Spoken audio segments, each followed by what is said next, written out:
La taxe sur les plus-values arrive. Que faut-il savoir ? Mesdames, messieurs, bonsoir. Bienvenue dans ce nouvel épisode de notre podcast La Bourse ou la Vie. Ce soir, nous avons le plaisir de recevoir Sébastien Buron. Bonsoir Sébastien, merci d'être avec nous. Bonsoir Charlie. Sébastien, tu es journaliste chez Trends Tendance. Tu es spécialisé dans les matières de banque, fiscalité, finances personnelles aussi. Tu as aussi préparé un dossier pour le magazine qui vient de sortir cette semaine, qui parle justement de la taxe sur les plus-values aussi. Et donc ici, c'est le dernier épisode de cette année, ce qui veut dire qu'on sera bientôt en 2026. Et en 2026 s'appliquera une nouvelle taxe qui est la taxe sur les plus-values et qui est bien sûr que les investisseurs doivent connaître. Parce que seront taxés les actifs financiers, actions, obligations, bitcoin, or ou autres. Donc Sébastien, on va discuter ce soir de cette taxe. Justement, la date d'entrée en vigueur n'est pas encore connue. Mais selon les informations qu'on a aujourd'hui, elle s'appliquera quand même à partir du 1er janvier. Ouais. Donc, voilà, en quelque sorte, on peut dire qu'elle est rétroactive. C'est bien cela ? C'est bien comme ça que ça fonctionne ? Tout à fait. Vous avez bien compris, Charlie.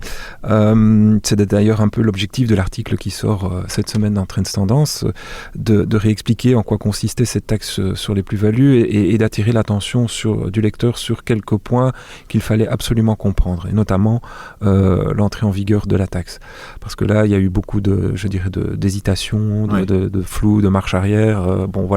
Les discussions budgétaires du gouvernement sont venues un peu perturber le timing de la loi et de son entrée en vigueur. Alors effectivement, la loi, la plupart des fiscalistes et des spécialistes vous le diront, entrera bel et bien en vigueur en 2026. Ça c'est clair. Oui. Mais bon, on n'a toujours pas... Oui, c'est inévitable.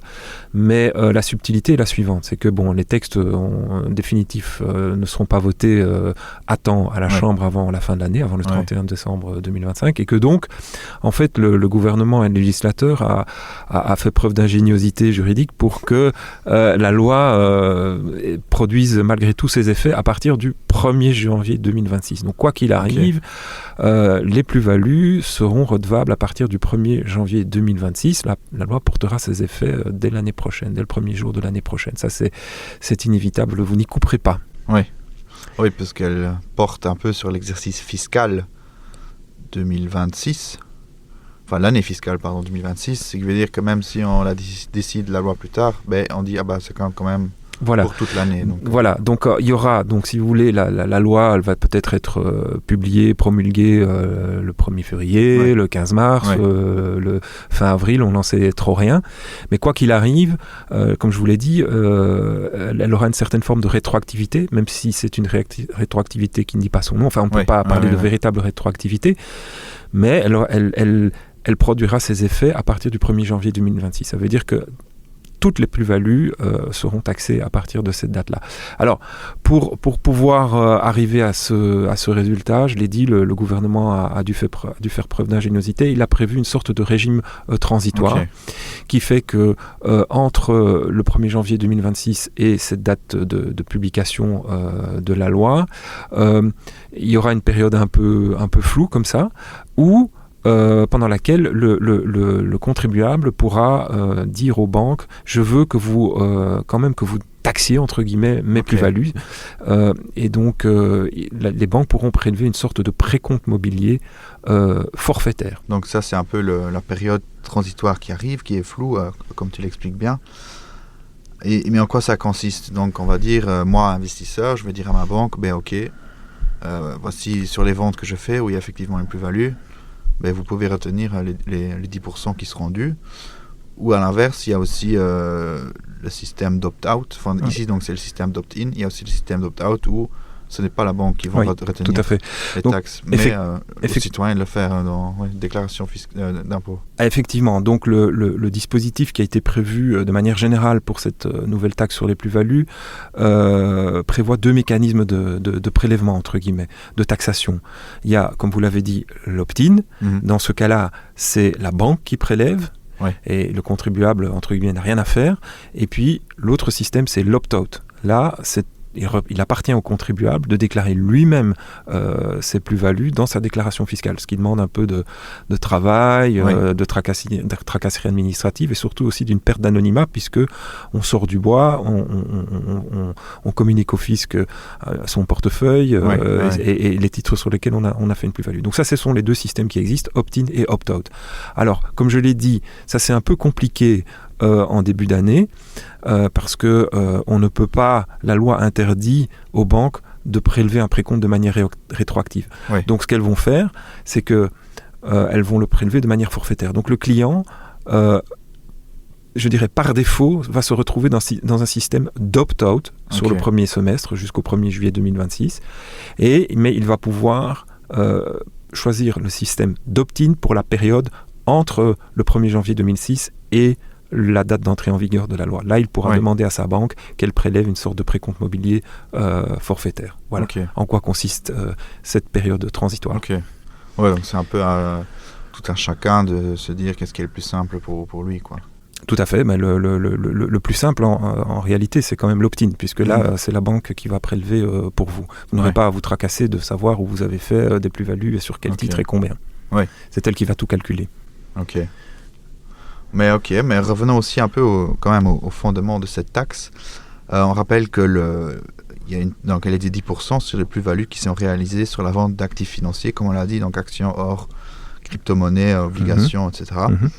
Mais les plus-values historiques ne comptent pas. Ce qui veut dire qu'on doit regarder le niveau de cet actif le prix de cet actif au 1er janvier 2026 pour calculer la plus-value. Donc on va vous donner un exemple, c'est que si par exemple j'ai acheté une action à 100 € il y a 3 ans, au 1er janvier 2026 elle vaut 250 €, et dans 3-4 ans je vais la vendre à 500 €. Alors il faut calculer la plus-value sur les 250 € qui ont été pris sur la période dite à partir du 1er janvier 2026 et pas la plus-value totale que j'ai pu réaliser tout au long du temps que j'ai détenu cette action.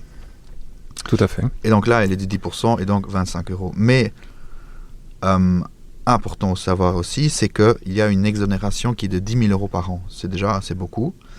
Donc ça veut dire que sur les premiers 10 000 € de plus-value que j'ai fait par an, je ne dois pas payer d'impôts.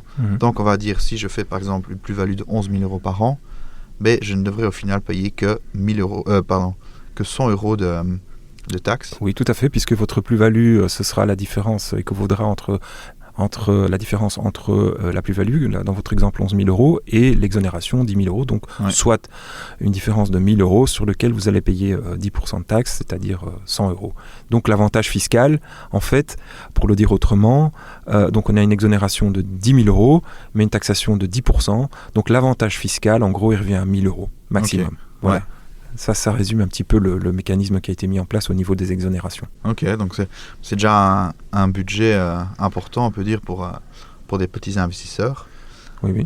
Mais ce qu'on doit savoir aussi, c'est qu'on peut déduire les moins-values. Donc imaginons, j'ai une position que je ferme à perte, je vends mes actions à perte, mais dans ce cas-là, je peux déduire ça du total de plus-value fait. Tout à fait. Et donc ça réduit encore plus la base qui est taxable. Effectivement, c'est assez logique, puisqu'on ne peut, entre guillemets, en fiscalité, taxer des plus-values que si on peut déduire des moins-values. Exactement. Ça, c'est un peu le principe auquel on ne peut pas échapper. Donc, effectivement, la déduction des moins-values est prévue, mais là, une fois de plus, tout le travail va revenir au contribuable, qui va devoir lui-même, de nouveau, identifier ses moins-values, les titres sur lesquels il les a encaissés, et puis il va devoir les communiquer à l'administration. Donc, c'est un lourd travail. Comme je l'ai dit, tout ça va l'obliger à se mettre davantage à nu devant l'administration. Donc il y a plusieurs inconvénients. Et puis alors aussi, il ne faut pas oublier que vous ne retrouverez, je dirais, votre argent que bien plus tard. Ouais. C'est-à-dire que vous allez la retrouver quasiment 2 ans après la régularisation de vos impôts. Oui, le temps de faire sa déclaration. Le temps qu'elle soit traitée, voilà, etc. tout à fait. Donc ça, c'est, je dirais que l'avantage du système opt-in, où c'est la banque qui prélève d'office, vous n'avez rien à faire, c'est plus facile, mais en même temps, vous financez l'État, vous préfinancez l'État, puisque lui, je dirais, prend tout de suite son argent. Quoi. Oui, c'est un peu aussi la question de cette exonération de 10 000 euros. Mais parce que les banques, en théorie, ne l'appliquent pas. Non. Ils vont simplement vous taxer à 10%. Voilà. Et donc, c'est à vous, après, d'aller dans votre déclaration, de dire, au fait, non, j'ai fait moins de 10 000 euros, donc je dois récupérer tout ce que j'ai payé. Alors, les mauvaises langues diront que ça arrange bien l'administration, le fisc et l'État, puisque en compliquant la vie du contribuable, en fait, peut-être qu'il espère que ceux-ci ne réclameront pas, je dirais, leur dû, que ce soit leur moins-value, que ce soit leur exonération, et que donc, il va, en fait, encaisser plus que ce qu'il n'aurait dû encaisser si tout le monde, si tous les contribuables faisaient scrupuleusement leur travail. Mais bon, vous connaissez l'état de nos finances publiques, le trou budgétaire, la dette, etc.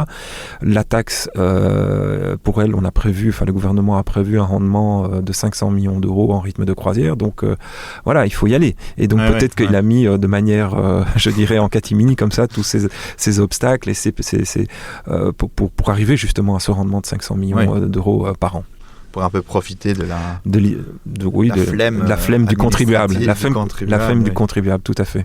De ne pas aller devoir remplir plein de lignes dans une déclaration fiscale avec tous des milliers de codes qui existent déjà.